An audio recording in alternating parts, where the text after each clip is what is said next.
Whew, finally finished a project. I can't believe it. I finished a project. Time to celebrate.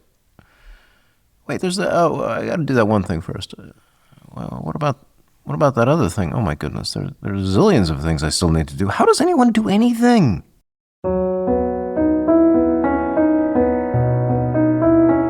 Welcome to the Rhythms of Focus podcast for wandering minds who are tired of feeling that they have to force themselves to make things happen.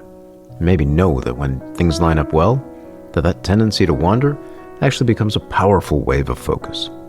I'm Dr. Kourosh Dini, fellow wandering mind.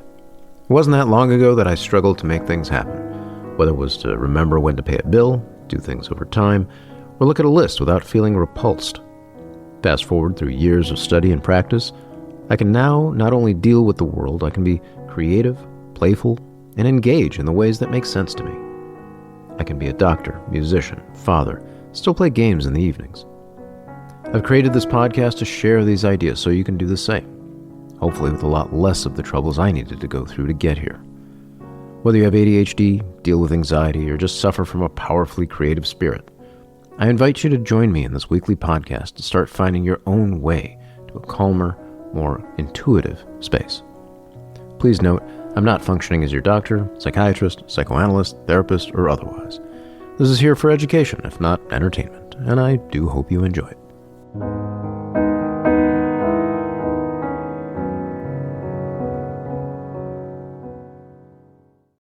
Organizing the day is not a simple matter. Some suggest setting up 3, quote, big rocks. These 3 large items that you want to make sure you deal with today. Otherwise, all the little things take over. It can be a highly effective approach. Others suggest what's called hyperscheduling. This method of estimating a time for everything you need or want to do and scheduling every minute on your calendar. It's kind of similar to using a budget for money, but here with seconds, minutes, and hours. Others create long lists, infinitely long lists. They spend the day scanning that list, searching for something simultaneously easy, important within their energy levels and interest. And these things kind of pile up until the list's toxicity levels break and we start a new list. Well, any of these have their utility, but sometimes they also have their troubles, even the simple 3 big rocks. In a recent episode of the Rhythms of Focus, I described 4 limits to productivity, namely time, working memory, agency, and trust. Wandering minds in particular struggle with all of these.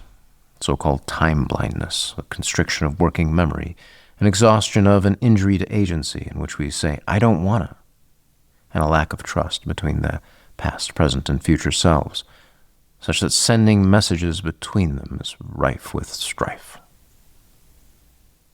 The Waves of Focus methodology includes a number of tools to help manage, and today, rather than go into so much of the philosophical underpinnings of it, I just want to describe what are the rudiments of what I call an honor guide. The honor guide is a meeting ground between the past, present, and future selves. It has a fairly simple structure, but building it over time is not so simple, as it involves the development of trust with oneself. But what is the overall structure? Well, 3 main parts. 1 is a set of things that we're working on. These are things that we're paying daily visits to. If you'd like to know what a visit is, consider listening to episode 4. I like to keep this number of things that I'm visiting daily between 1 and 3. And doing so respects my sense of time and agency. I call this list the engaged. It's probably the most parallel to that idea of 3 big rocks. But again, I like to look at these things as visits rather than milestones I have to achieve in a day. Secondly, there's a set of things that I'd like to get to. They're waiting for me to get through something in the engaged. Maybe something I dispose of, move along, complete, whatever it is. It's waiting for its turn to be engaged. I like to keep this number to about 5 or less. Doing so respects my working memory. I call this set the horizon. Thirdly, as I work things into my days, things that maybe they're a project that's now only being maintained, exercise, for example, I have a sense that I know how to go about it. I've already done the work of putting it into my daily routines. These are things that no longer have such a strong emotional valence anymore. And that's it. I have a way of setting these up in a template for me on paper and a way to do this in my task manager. The one I use is OmniFocus, so you can use any one, really. It seems simple, and it is simple, but there is a practice to it. And if you do start to practice it, you might start noticing a few things. It can be the central hub for attention, this way of thinking through the day. It also gives us a finish line for the day. It orchestrates our visits across time, allowing us a stronger sense of being able to take on larger projects, even complete them. And start creating the rhythms of our focus, figuring out which ones complement us where. Start having a better sense of what we can and cannot take on now. Being able to say no where we need to. We can develop things over time and even see that development. There's less of a need to push ourselves. We can even shift away from deadlines as the pressure that would move us forward. And instead, we look towards things we'd like to get to do. You create this meeting ground between past, present, and future selves, where you can kind of create this trust over time. Anyway, I think it's a pretty dandy tool, and I'm pretty proud of having developed it. And, if you try it out, I'd love to hear how it goes for you.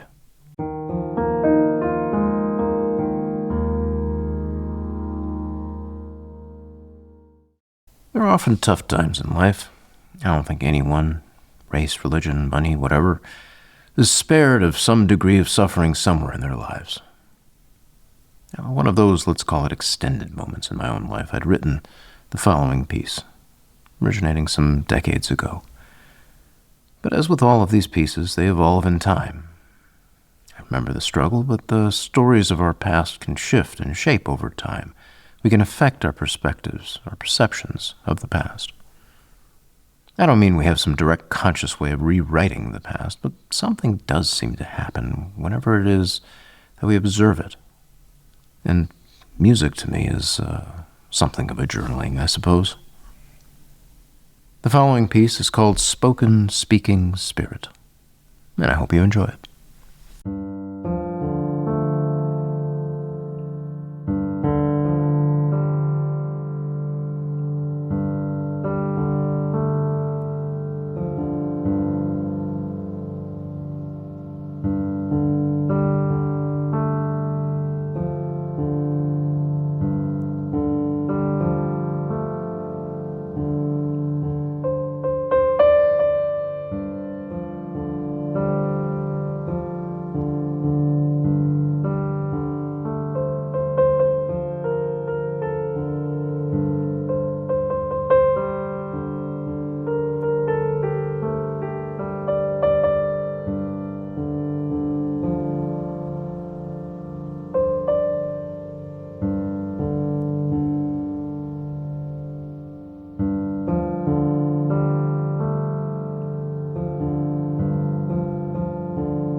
If you've enjoyed what you've heard today, kindly subscribe, rate, review with whatever app you're using.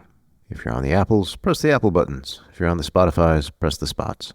If you're on the YouTubes, press those things, whatever the things. And if you're feeling especially generous, consider leaving a review. Maybe mention your favorite piano piece or just say hi. Your support helps more wandering minds find this podcast.